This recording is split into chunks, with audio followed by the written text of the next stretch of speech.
আওয়ামী লীগ সম্ভবত ইতিহাসের একটি ভয়ঙ্কর ঝুঁকি নিতে যাচ্ছে। বাংলাদেশে যে সকল আওয়ামী লীগ নেতৃবৃন্দ রয়েছেন তারা নড়াচড়া করছেন। তাতে আমেরিকাতে, এবং ইংল্যান্ডে যে সকল কথাবার্তা শুনলে যেগুলো মনে হচ্ছে যে তারা খুব দ্রুত দেশে ফিরবেন। এটি কয়েকটি স্তর কাজগুলো করবেন এবং তারা আইনের কাছে নিজেদেরকে সমর্পণ করবেন। যখন তারা এই আইনের কাছে নিজেদেরকে সমর্পণ এই সময়টাতে বাংলাদেশের টোটাল বিচার ব্যবস্থা রীতিমতো আন্তর্জাতিক চাপের উপর। যে সকল নেতৃবৃন্দ এই মুহূর্তে দেশের বাইরে আছেন, ধরুন রাষ্ট্রমন্ত্রী ডক্টর মোমেনকে যদি কেউ নাজেহাল করার চেষ্টা করে কোনো আইন আদালত কোর্ট কাছারিতে, সঙ্গে সেটা পৃথিবীতে ভাইরাল হয়। দ্বিতীয়ত আমরা যেটা বোঝার চেষ্টা করছি এখন যে তাদের জীবনের সবচেয়ে বড় ভুল হয়েছে, সবচেয়ে বড় ভুল হয়েছে যে মবের ভয়ে গণভবন থেকে হেলিকপ্টারে করে হাসিনাকে দিল্লিতে পাঠানো হয়। এই কাজটি আওয়ামী লীগের যে সবচেয়ে বড় ভুল। হাসিনা যদি থাকতেন এবং সেক্ষেত্রে যদি গণভবন ভেঙে লোকজন ঢুকতো, সেনাবাহিনী যদি তাদের দায়িত্ব পালন করতে না পারে, সেনাবাহিনী ডিসব্যান্ড হয়ে যায়। সেই ঝুঁকি সেনাবাহিনী কোনোদিন নিত।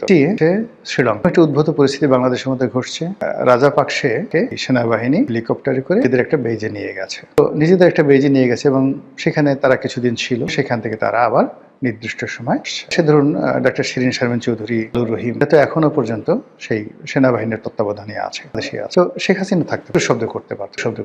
শেখ হাসিনাকে যদি আইন শৃঙ্খলা রক্ষাকারী বাহিনীর কাছে হস্তান্তর করতে হতো, তার সম্মান মর্যাদা রক্ষা করেই তাকে করতে হতো। আদারওয়াইজ বাংলাদেশের যে রাষ্ট্রীয় বিধি ব্যবস্থা এটি মুখোমুখি পড়তো এবং ভারত সরাসরি হস্তক্ষেপ করার মতো ঝুঁকি নিত যদি হাসিনার উপর। ফলে পুরো পরিস্থিতিতে সেনাবাহিনীর যে সকল কর্তাদের কথা, উপদেষ্টাদের কথা শুনে শেখ হাসিনা হেলিকপ্টার, আর সেই হেলিকপ্টার নিয়ে আবার সামরিক বিমানে করে যেভাবে সে দিল্লিতে চলে গেছে, জিনিসটি এখন বুঝতে পারছে তাদের একটা রাজনীতির আন্ডার। ঠিক একই ঘটনা কিন্তু ১/১১-র সময় ঘটেছিল। ১/১১-তে শেখ হাসিনা স্ট্রং ছিলেন, মানসিক বিদেশে পাঠানোর প্রাণান্ত চেষ্টা করা হয়েছিল, তিনি যাননি। পরে তিনি যখন বিদেশে গেলেন, দেশ থেকে না আসেন, চেষ্টা করা হয়েছিল, তিনি সর্বশক্তি নিয়োগ করে ইংল্যান্ড থেকে তিনি বাংলাদেশে ফিরে এসেছিলেন। ফলে আসার পর তিনি জেলায় গেছেন, সবকিছু হয়েছেন, কিন্তু ক্ষমতায় ফিরে পেয়েছেন। একইভাবে জিয়াকে কিন্তু জেনারেল আহমেদের জমানাতে ব্রিগেডিয়ার বারিকের দায়িত্ব দেওয়া হয়েছিল তাকে বিদেশে পাঠানোর জন্য, এবং তিনি শতভাগ রাজি হয়ে গেছিলেন। কাপড় চোপড় রেডি করে নিয়ে যাবেন, তাকে ক্যান্টনমেন্টের মনিউল হোসেন রোডের বাসভবন থেকে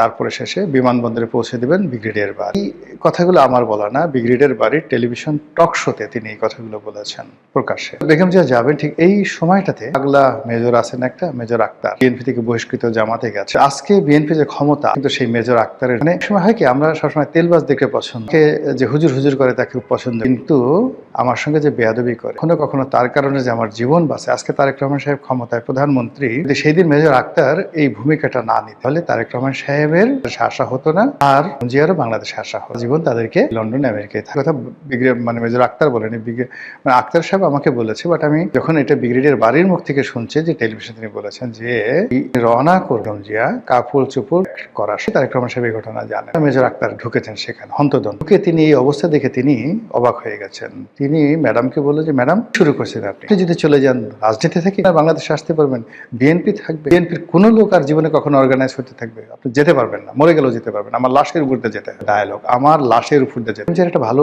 গুণ ছিল কি জানেন, বেগম জিয়া যে আক্তারদের মতো লোকদেরকে শুনতেন, ললির মতো লোকদেরকে, যারা বিএনপির এখন যারা নেতৃত্ব, তাদের দৃষ্টিতে বেয়াদবিতজ্ঞ, কর্নেল অলির সাথে বেগম জিয়ার সবচেয়ে বিশ্বস্ত সম্পর্ক ছিল। সাইফুর রহমানের সাথে বেগম জিয়ার সেই সম্পর্ক ছিল। তিনি এই কথাগুলো শুনতেন। শোনার ফলে কি হলো, যাকে বলা হয় জিয়া থেকে গেলেন, ইতিহাস রচিত হলো, 1/11 হলো, এবং ওই যে তিনি 1/11-এর সময় যে টিকে গেলেন, এরপর তাকে আবার বিদেশে পাঠানোর জন্য শেখ হাসিনা কত চেষ্টা করেছে। যদি বিদেশে যেতেন, তাকে জেলে, বিদেশে যান, জেলে গেছেন, জেল থেকেও তাকে আবার বিদেশে পাঠানোর জন্য প্রস্তাব দেওয়া হয়েছিল, তাও জানেন। জিয়ার জেল থাকা কি তার মৃত্যু, তার যে বিয়োগাত্মক মৃত্যু, এই